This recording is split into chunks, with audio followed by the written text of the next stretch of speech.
Big TV భక్తి సమాచారం WhatsApp ఛానల్లో జాయిన్ అవ్వండి. అన్ని విశేషాలు ఎప్పటికప్పుడు తెలుసుకోండి. త్రిమూర్తులు అంటే ఎవరు? బ్రహ్మ, విష్ణు, మహేశ్వరుడు. ముందుగా త్రిమూర్తులను వ్రతకథ చేయాలి అంటే, మేళం చేయాలంటే ముందుగా విష్ణుమూర్తిని పూజించాలి, తర్వాత బ్రహ్మను పూజించాలి, తర్వాత మహేశ్వరుని పూజించాలి. గణపతిని పసుపుతో చేసిన గణపతిని పూజించాలి. తర్వాత కథ విధానం ఏంటిదంటే, ఒక బీద బ్రాహ్మణుడు అడవిలో వెళుతుండగా కలలో కనబడి త్రిమూర్తులు మా మేళ చేయాలి, మీ మేళ చేస్తే మీకు ధనము కలుగుతుంది, ఇలా భిక్షాటన చేయడం తగ్గుతుంది అని అనగానే, ఎలా చేయాలి, నా దగ్గర డబ్బులు లేవు, నేను ఇంటింటికి తిరిగి 1 పైసా 2 పైసలు తీసుకునే వాడిని, నాకు మీ మేళ చేయాలనే డబ్బులు ఏమంటే, అంత డబ్బులు అవసరం లేదు, ఒక 3 పైసలతోని మా వ్రతం చేయొచ్చు, మా మేళ చేయొచ్చు అని చెప్పేసి ఆ త్రిమూర్తులు ఆ బ్రాహ్మణోత్తమునితోని చెప్పడం జరుగుతుంది. వెంటనే అతను, మరి మీ వ్రత మేళం చేయాలంటే ఎలా చేయాలి అంటే, 3 ప్రమిదలతోని 3 దీపాలు వెలిగించాలి, 3 పండ్లు పెట్టాలి,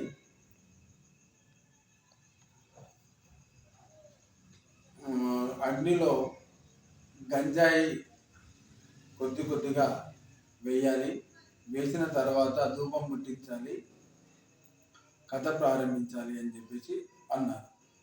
అన్న వెంటనే అతను బ్రాహ్మణోత్తమునుడు వ్యాపారస్తుల దగ్గరికి వెళ్ళి, నూనె 1 పైసా ఇవ్వండి అంటే, ఈ ఏంది 1 పైసా ఇస్తానంటున్నారు, ఈ పిచ్చోడా, ఇది కాదు అని ఆ నూనె బదులు నీళ్లు పోయడం జరుగుతుంది. అతను ఇంటికి వెళ్ళాడు. సరే నూనె అని చెప్పేసి ఇంటికి వెళ్ళాడు. ఇంటికి వెళ్ళిన తర్వాత వ్యాపారస్తుల దగ్గర ఆ నూనె ఏమీ లేకుండా అయిపోతుంది. అయ్యో, ఇలా బ్రాహ్మణోత్తముడికి నూనె ఇవ్వకుండా మనం నీళ్ళు ఇచ్చాం కాబట్టి నూనె మొత్తం వెళ్ళిపోయింది, ఆ బ్రాహ్మణుడి దగ్గరికి వెళ్తే తెలుస్తుందని చెప్పేసి వ్యాపారస్తులందరూ అనుకొని ఆ బ్రాహ్మణోత్తముని దగ్గరికి వెళ్ళి, అయ్యా, మీకు మేము మోసం చేశాము, నూనె బదులు నీళ్లు పోసాము, మేము నూనె ఇస్తాము రండి అని వాళ్ళ కోరగా ఆ బ్రాహ్మణోత్తముడు మళ్ళీ ఆ వ్యాపారస్తుల దగ్గరికి వెళ్ళి నూనెను తీసుకోగా వ్యాపారస్తుల దగ్గర నిండుగా మళ్ళీ నూనె ఉంటుంది. ఆ తర్వాత తను ఇంటికి వెళ్ళి ఆ త్రిమూర్తుల చిత్రపటాన్ని పెట్టి మేళ నిర్వహించారు. మేళ నిర్వహించిన వెంటనే అతనికి ధనము వచ్చింది. ఆ తర్వాత ప్రతి ఒక్కరికి ఈ త్రిమూర్తుల వ్రత చేయడం వల్ల కుంటివాడికి కాళ్ళు వస్తాయి, గుడ్డివాడికి కళ్ళు వస్తాయి, చెవిటి వాళ్ళకి చెవులు వస్తాయి, సంతానం కాని వాళ్ళకి సంతానం కలుగుతుంది, వ్యాపారం లేని వారికి ధన వృద్ధి వ్యాపారము అన్నీ కలిగి ఉంటాయి. ఇలా అందరూ చేయాలని చెప్పేసి గ్రామస్తులందరికీ తెలపడం జరుగుతుంది.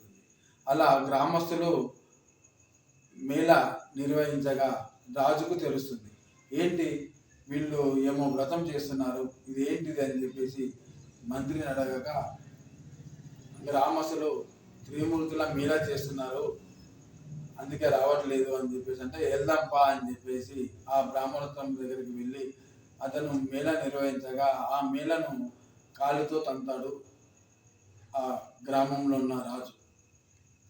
ఆ తన్నగానే అతని కుమారుడు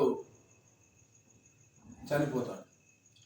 అయ్యో, ఆ చనిపోయిన, ఎలా చనిపోయాడు, ఏం కథ అంటే, ఇట్లా మీరు త్రిమూర్తుల మేళ జరుగుతుండగా వ్రతాన్ని తన్నడంతో, వ్రతాన్ని ఆపేయడంతో ఇలా జరిగింది, మీరు త్రిమూర్తుల మేళ చేస్తే మీ కుమారుడు మీకు వస్తాడు అని చెప్పి బ్రాహ్మణోత్తములు గ్రామ ప్రజలు తెలపగానే వెంటనే అతను త్రిమూర్తుల మేళ చేయగానే అతని కుమారుడు బ్రతుకుతారు.